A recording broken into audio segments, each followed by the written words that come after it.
Welcome, everyone. Today we're giving you something that could wake you up, something that could shake your soul and make you ask the one question most people avoid. Am I really living, or am I just breathing? Because what you're about to hear is not motivation. It's a reminder of your mortality and the brutal truth that time doesn't wait. So lean in, close every other tab. This might be the moment your life changes. There was a study done inside a hospital. 100 elderly people standing at the edge of life. 100 human beings just days away from death. They were asked one final question. What is your biggest regret? And guess what? None of them mentioned money. None of them mentioned fame. Not even failure.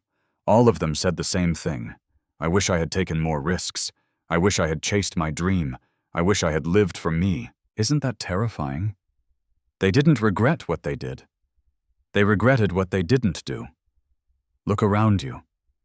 The world is full of people with lungs breathing, hearts beating, clocks ticking. But most of them are already dead. Dead dreams, dead passion, dead courage, dead inside. They wake up just to go to work. They laugh on weekends to survive Mondays. They scroll. They copy. They wait for someday. And they call that a life. But let me tell you something. Living is not what you do from 9 to 5. Living is not the job title you write on your resume. It's not the car, not the house, not the likes, not the weekend escape. No, living is what wakes you up at 4 a.m. with fire in your chest. Living is risking comfort to chase meaning, saying no to what's easy, and yes to what makes your soul scream. You live when you choose courage over comfort, when you speak your truth, when you walk alone. If you have to, you live when you stop waiting for permission, because someday they'll bury your body. But many of you have already buried your heart. The dreams you had at 16. Are they still alive? That version of you who wanted more. Is he still breathing? Or did the world convince you to give up slowly? Listen to me. You only get one life, one shot. And the saddest part, most people will die without ever living it. But not you. Because today you're going to learn exactly how to live. Stay with me. What comes next will change you. This video will also help you improve your English and change the way you see life. Subscribe now, and let's begin. Chapter 1. Perception and Psychology. Change your mind. Change your life. Most people are not trapped in a job, not trapped in poverty, not even trapped in their circumstances. They are trapped in their own mind. If your perception is broken, your whole life feels broken, even when nothing is. And if your perception is clear, you can walk through fire and still feel like you're free. The first secret to truly living, not just surviving, is this. You must reprogram the way you see the world. What is perception? Perception is not reality, but it shapes your reality. Two people can live the same day. One calls it a disaster. The other calls it a lesson. One sees failure and breaks. The other sees failure and builds. One sees a heartbreak and gives up on love. The other sees heartbreak and realizes what they truly value. So the question is never what happened to you. The question is what meaning did you give it? That meaning, that story you tell yourself, becomes your life. Imagine this. Two kids grow up in the same house. Their father is abusive, angry, cold, never said, "I love you." Years later, the first child says, "I'm this way because of my dad. He ruined my life. I'm angry, afraid, and broken." And the second child says, "I'm this way because of my dad. He taught me who I never want to become. So I became kind, patient, and gentle. Same house, same pain, different perception. That's the power of psychology. That's the power of the human mind. You can either let your pain define you, or you can use it to design you. Everything you see is filtered through the lens of your past beliefs. If someone compliments you, but your lens says, "I'm not worthy," you'll reject it. If someone loves you, but your lens says, "I'm not lovable," you'll sabotage it. So the real enemy isn't the world, it's the lens. Fix the lens, and the whole world looks different. This is why people with nothing can be grateful, and people with everything can still be depressed. It's not what you have, it's how you think. You don't see the world as it is.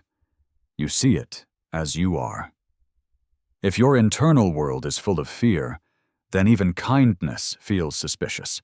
Even opportunities feel like traps. But if your internal world is full of clarity and purpose, then even failure feels like growth. Even endings feel like beginnings. You want to live fully. Fix your perception. And how do you do that? The 3 powerful shifts to change your psychology. 1. Ask better questions. Stop asking, "Why is this happening to me?"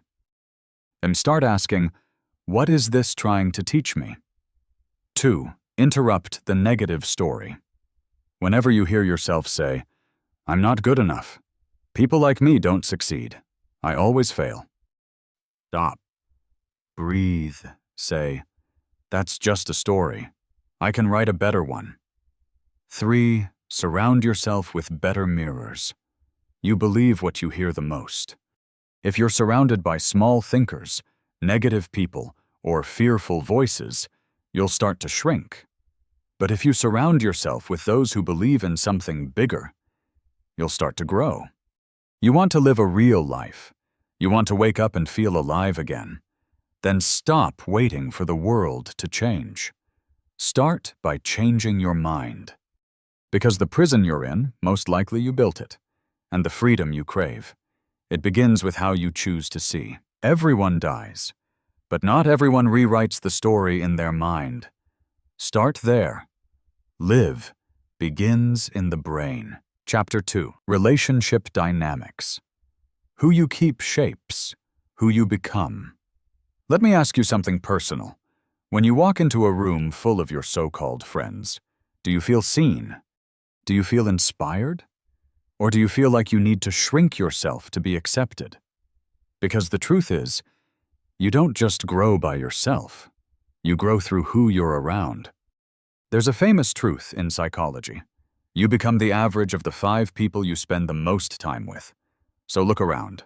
If they're negative, scared, bitter, complaining, you will become that too. Even if you're not like that now, if they laugh at your dreams, you'll start to feel like your dreams are too big. If they secretly hate you but still hang out with you, you'll start to question your own worth without even knowing why.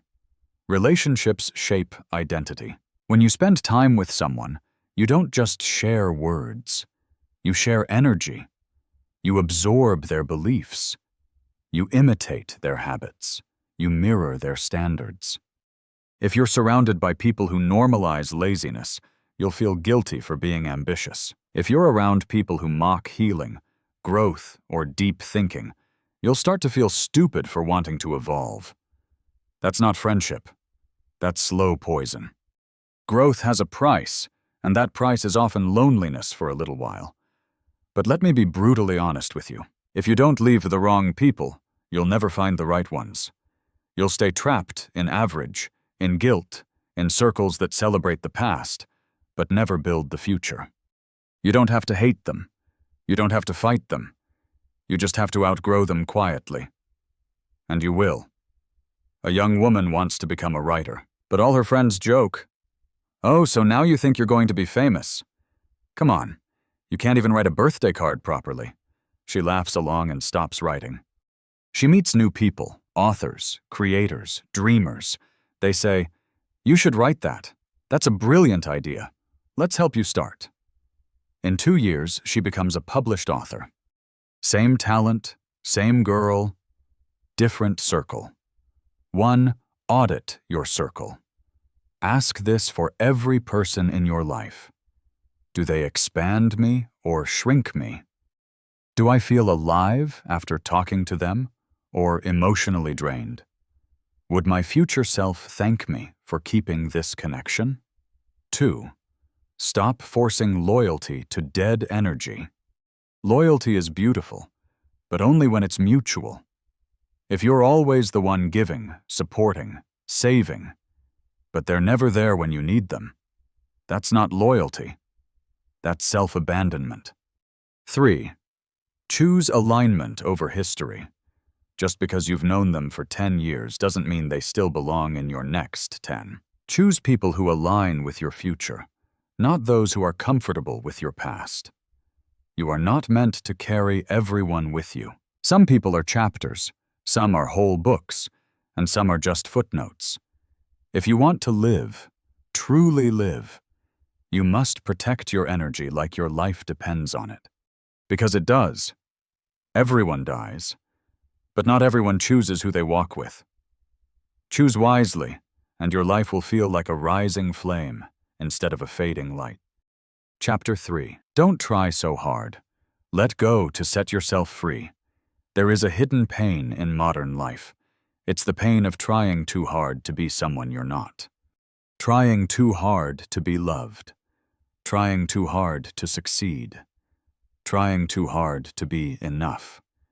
And in this struggle, we lose ourselves. The world tells you, work harder, push more, hustle 24/7.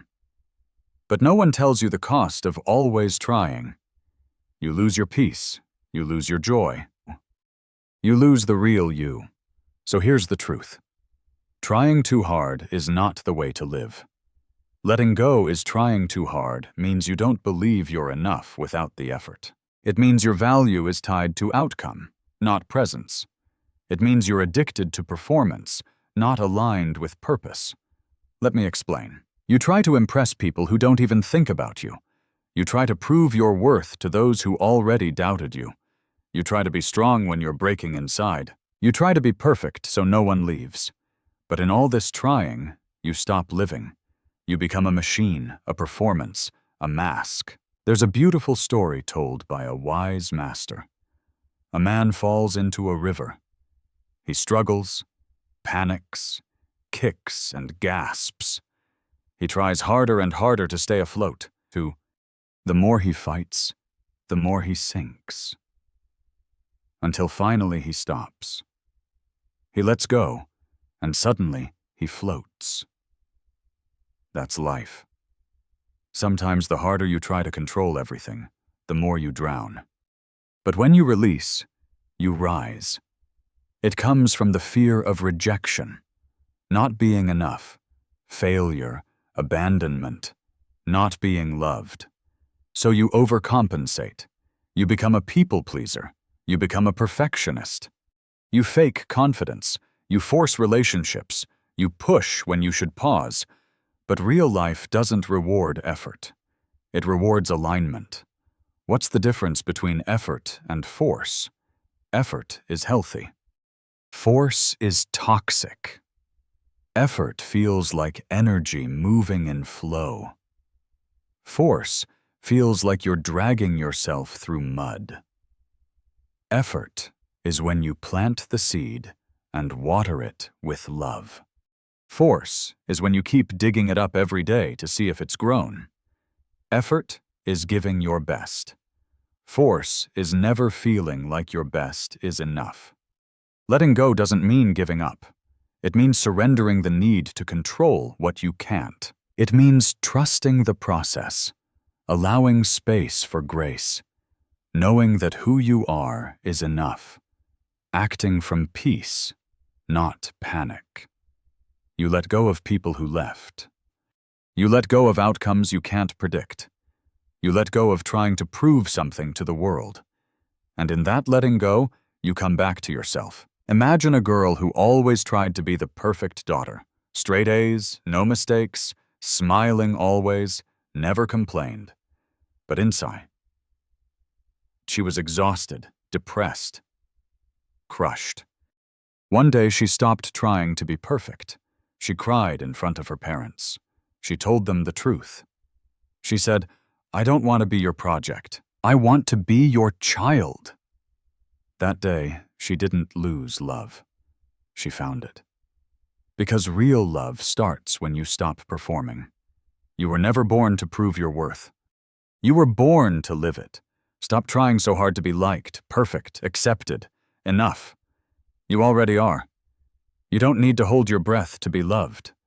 Let go and breathe. Everyone dies, but not everyone lets go of the pressure and finally lives. Chapter 4. Health and Vitality. Energy is the currency of life. Let's be real. You can have all the dreams, all the money, all the opportunity in the world. But if you don't have your health, you have nothing. There is no wealth without health. Because without the energy to live, you're only surviving. Most people don't die at 80. They die at 40. When their body breaks down, their mind gives up and their soul goes numb. But they are still breathing. They call that aging. But that's not aging. That's neglect. If you want to truly live, you must protect your energy. Vitality is more than fitness. It is your life force. It's the reason you wake up with energy or wake up with dread. It's the strength behind your decisions. It's the spark in your eyes, the glow in your skin, the sound of your laughter. And without vitality, life feels like a prison. Let's talk about what's draining you. Processed food that makes your brain foggy. Screens that steal your sleep. Sedentary living that weakens your muscles. Negative thoughts that poison your nervous system. Shallow breathing that limits your oxygen. Relationships that drain your emotional energy. Lack of sunlight, movement, joy. Most people are not tired because of too much work. They are tired because of too little life. They eat lifeless food, live under fluorescent light, sit for 10 hours, and scroll for 5. Then they wonder why they're anxious, inflamed, exhausted, and numb. That is not living. That is slow self-destruction.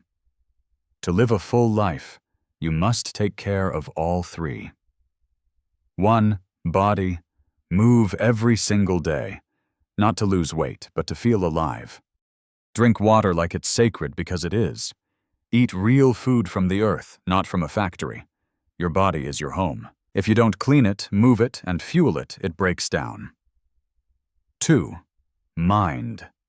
Your mental diet matters as much as your food. Garbage in, garbage out. Feed your mind with peace, not panic. Read things that expand you. Rest deeply. Think clearly. A calm mind gives birth to a clear life. 3. Spirit. Do you make space for your soul? Do you ever just sit in silence and listen? Breathe deeply. Go outside. Meditate. Pray. Write. Disconnect to reconnect. This isn't spiritual talk. This is real medicine for a tired soul. A successful man earning 6 figures, working 16 hours a day, always on flights. One day he collapsed at his desk. Doctors said, "You're healthy but completely burnt out." He had money but no energy. He had status but no sleep. He had respect but no peace. He quit for 6 months. Started walking in this morning. Stopped drinking. Ate food that didn't come in plastic. Read books. Slept. Played guitar again. And he said, "This is the first time in 15 years I feel like I'm actually alive." How to build vitality. Starting now. Sleep 7 to 8 hours every night. Non-negotiable. Move your body daily. Even a 20-minute walk will change your mood. Eat more plants. Fewer chemicals. Food is fuel. Drink more water. Your brain needs hydration. Breathe deeply 5 times a day. Close your eyes and inhale fully. Limit screens. Don't let blue light steal your light. Connect with nature. It's not a luxury, it's a necessity. Protect your energy physically and emotionally. If you don't make time for wellness, you'll be forced to make time for illness. This life is short, and your body is your vehicle for living it. So treat it like your only home, because it is. Everyone dies, but not everyone protects their energy so they can fully live. If you want to go far, take care of the machine that will carry you. Chapter 5. Discover your life's task. Why you were born. There is something worse than failure, worse than heartbreak, worse than poverty. It is this: living your entire life without ever discovering why you were born. Most people wake up, go to work, come home, scroll through a screen, eat, sleep, repeat. Years pass, and one day they whisper to themselves, "Is this all there is?" They had a fire inside them, a calling, a spark, but they buried it under society's expectations, and now they're surviving a life they never truly chose. Your life's task is the one thing only you can do. It is your unique contribution to the world. The thing that uses your pain, your talent, your past, your passions, your voice. It's not always a job. It's not always something you get paid for. But it is something that gives your life meaning. A person with no task becomes empty. A person with a task becomes invincible. Most people never find it because they were told, get a safe job, be realistic, follow the rules, don't dream too big. So they traded their gift for a salary. They traded their genius for approval. And now they wonder why they feel hollow inside. It's not because you're broken. It's because you're not aligned. Here are 5 powerful questions to ask. 1. What did I love doing as a child before the world told me what success is? Go back to what made time disappear. 2. What comes easily to me but seems hard for others? That is your natural zone of genius. 3. What problem am I obsessed with solving even for free? That is your heart's direction. 4. What pain have I survived that I want to help others overcome? That is your emotional calling. 5. If money didn't exist, what would I spend my life doing every day? That is your soul's truth. Write these down. Think deeply. Your purpose isn't lost. It's waiting for you to remember. Don't think you must find it at age 20 or 30. Some people discover it at 50, some at 70. There is no deadline, but there is one rule. If you don't search for it, you'll die with it still inside you. And that is the real tragedy. This world doesn't need more copies. It needs people who come alive. You were not born just to pay bills and die. You were born to build, to express, to heal, to speak, to invent, to inspire. Everyone dies, but not everyone finds out why they lived. Find your task, then give your life to it. That is how you become eternal. Chapter 6. Financial Intelligence. Money doesn't buy life, but it builds freedom. Let's be honest, money isn't everything, but it touches everything that is. Your health, your relationships, your time, your peace, your ability to give, to create, to explore, to live. All of it depends in some part on money. People who say money doesn't matter usually don't have to worry about it. The truth is, financial ignorance kills dreams. Financial intelligence sets you free. It's not just earning more.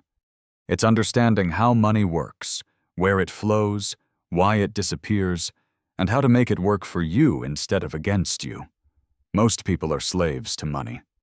They live paycheck to paycheck, not because they are lazy, but because no one ever taught them how to manage their energy, value, and mindset around money.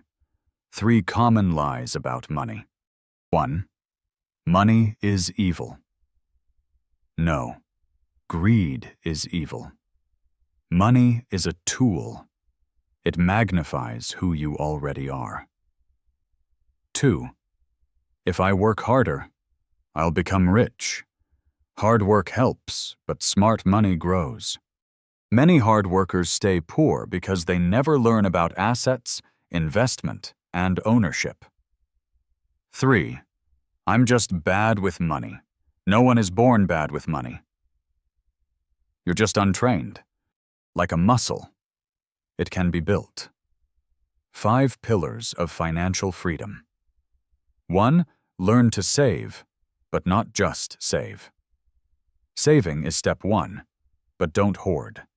Learn to use that money to grow. 2. Invest early, even in small amounts. Compound interest is real. $10 invested monthly is worth more than 100 saved once. 3. Create multiple income streams. Don't rely on one job. Learn skills that pay you in different ways. Writing, designing, consulting, selling. 4. Understand needs versus wants. Most people are broke not because of poverty, but because of poor priorities. Buy tools, not just toys. Invest in learning, not just lifestyle. 5. Let money serve you, not control you. Use money to buy freedom, not to impress strangers. Don't be afraid to talk about money. The more silent you are about money, the more shame you build. Talk about it, learn about it, ask people, read books, watch videos. Do not stay in the dark, because poverty isn't just a lack of cash, it's a lack of education, clarity, and strategy. And no one will teach you unless you teach yourself. You can't control the economy, you can't control inflation, but you can control your knowledge. Make money your servant, not your master. Everyone dies, but not everyone becomes financially free enough to truly live. Get free and help others do the same. Chapter 7. Discipline and Self-Love. The foundation of a powerful life. Most people think self-love means treating yourself, forgiving yourself, or being kind to yourself. And that's true partly. But the real self-love is much harder. The real self-love is called discipline, because you can't love yourself fully if you keep breaking the promises you make to yourself. What is discipline? Discipline is not punishment. It is the highest form of respect you can give to yourself. Discipline means showing up when it's easier to quit, saying no when temptations whisper yes, choosing your long-term growth over short-term pleasure, keeping your word even when no one's watching. People who lack discipline often say, "I'll do it tomorrow. I'm just not motivated.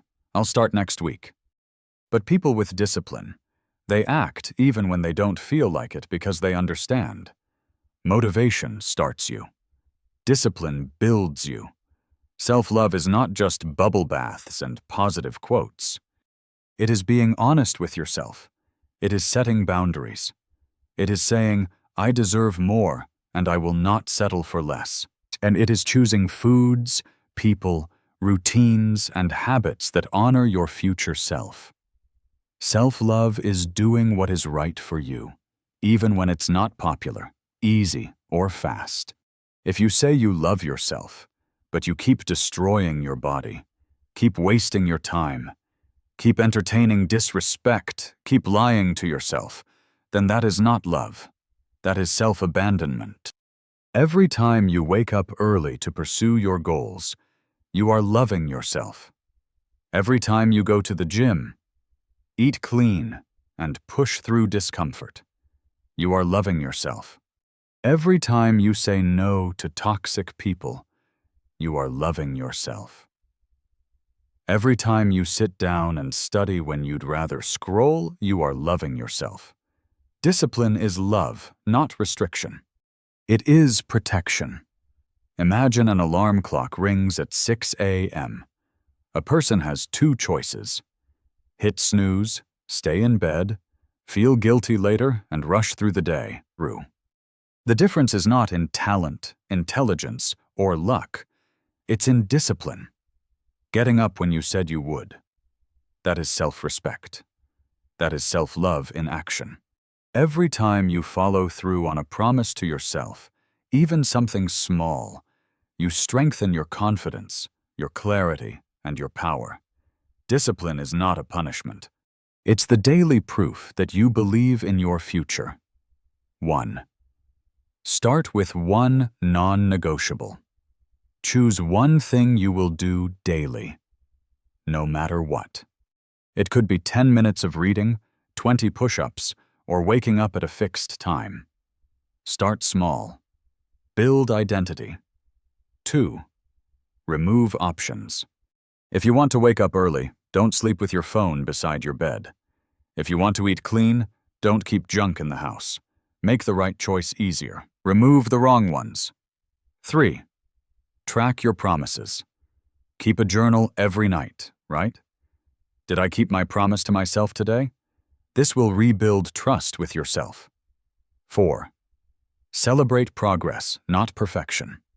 You don't have to be perfect, but you do have to keep going. One step at a time is still movement. You can't heal what you continue to harm. And you can't grow into your highest self if you keep making excuses for your lowest self. Everyone dies, but not everyone loves themselves enough to build the life they deserve. If you want real power, real confidence, real freedom, start with discipline. Start with love. Chapter 8. Empathy. The most underrated superpower. In a world obsessed with intelligence, success, and power, there is one trait that is forgotten but life-changing. It's called empathy. And if you want to truly live, if you want to deeply connect, if you want to leave behind something bigger than money, then you must learn the quiet strengths of understanding another human being. What is empathy? Empathy is not sympathy. Sympathy is saying, I feel bad for you. Empathy is saying, I may not fully understand your pain, but I'm here with you in it. And it is the ability to pause your opinion, step into someone else's story, feel their emotions, and respond from compassion, not judgment. Empathy is not weakness. It is emotional intelligence at its highest level. Empathy heals. It creates space. It ends arguments. It opens hearts. The most influential people in history, from leaders to artists, were not just smart. They were deeply human. Because in the end, people don't remember your resume. They remember how you made them feel. Empathy is what makes life rich, deep, meaningful. Without it, we become machines. Successful maybe, but emotionally dead. 1. Listen without interrupting. Don't listen to reply. Listen to understand. Sometimes people don't need answers. They just need to be heard. 2. Assume the best, not the worst. When someone is cold, maybe they're hurt. When someone is angry, maybe they're scared. Try to see their humanity before you label their behavior. 3. Ask real questions. Are you okay? Do you want to talk about it? What can I do for you? These simple words save people. 4. Empathize with yourself, too. Don't just show compassion to others. Be gentle with yourself. Forgive yourself. Understand your own wounds. You can be successful, wealthy, and admired. But if you're cold, arrogant, and selfish, you're not living. You're performing. True living happens in relationships, and relationships grow through empathy. That's how you build love. That's how you become someone worth remembering. The strongest people are not those who hurt the most. They are those who understand the most and still choose kindness. So speak softly. Listen deeply. Feel openly, because one day it could be you on the other side. Everyone dies. But not everyone chooses empathy. Not everyone becomes a healer in a world of hurting people. But you can. And that is how you truly live. Chapter 9. Focus on yourself. Not the noise, not the crowd. There is a voice inside you that knows what to do. It's quiet, it's calm, it's honest. But it often gets drowned out by opinions, by pressure, by comparison, by noise. Most people never become who they are. They only become what the world told them to be, because instead of focusing on themselves, they focus on the crowd, and that's the first step to dying before your time. It does not mean becoming selfish. It does not mean ignoring people or isolating yourself. It means building your life around your own values, not society's trends. Measuring your growth based on your own path, not someone else's timeline. Working in silence, healing in private, and living in alignment even when no one claps. In the age of social media, people compare their real life to someone else's edited highlight reel. You see someone's success and think, why am I so behind? But you don't see the debt they're hiding, the anxiety they're carrying, the truth behind the photo. When you compare, you forget your own uniqueness. You forget that you're not supposed to run their race. You were born to run yours. Imagine two runners.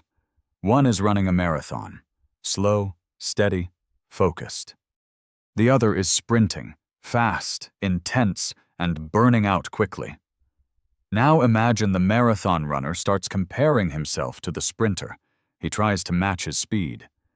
What happens? He collapses. That's life. You were designed for your own pace, your own journey, your own timeline. If you try to copy someone else's path, you will exhaust yourself and never arrive. 1. Approval addiction. You do things not because they're right for you, but because you want to be liked. 2. Overconsumption. You watch too many people, you read too many opinions, and you forget your own voice. 3. Emotional distraction. You let other people's problems become your full-time job. You fix everyone else while your own life is falling apart. How to start focusing on yourself. 1. Silence the noise daily. Take at least 30 minutes every day with no input, no phone, no scrolling, no talking. Use that time to think, write, walk, breathe. 2. Unfollow to refocus. If someone's content makes you feel small, anxious, or inadequate, unfollow. Protect your mental space like your life depends on it. 3. Define your own success. What does a good life mean to you? Not to your parents, not to your boss, not to the world, to you. Write it down. Build around that. 4. Celebrate small wins. Progress is personal. If you woke up earlier than yesterday, that's growth. If you controlled your anger today, that's power. Focus on your own ladder, not someone else's finish line. When you spend your whole life looking at others, you miss your own greatness. Focus is not selfish. Focus is sacred. Everyone dies, but not everyone focuses long enough to build a life worth living. Tune out the crowd. Tune into your soul. That's where your real life begins. Chapter 10. Smile often because life is not a punishment. When was the last time you smiled? Not because something funny happened, but because you remembered that you are alive. Life is hard, but life is also precious. And most people walk through it with a frown. Not because they're angry, but because they forgot how to see beauty in small things. Smiling is not weakness. It's not naivety. It's not pretending everything is okay. Smiling is strength. It is the courage to face life with hope.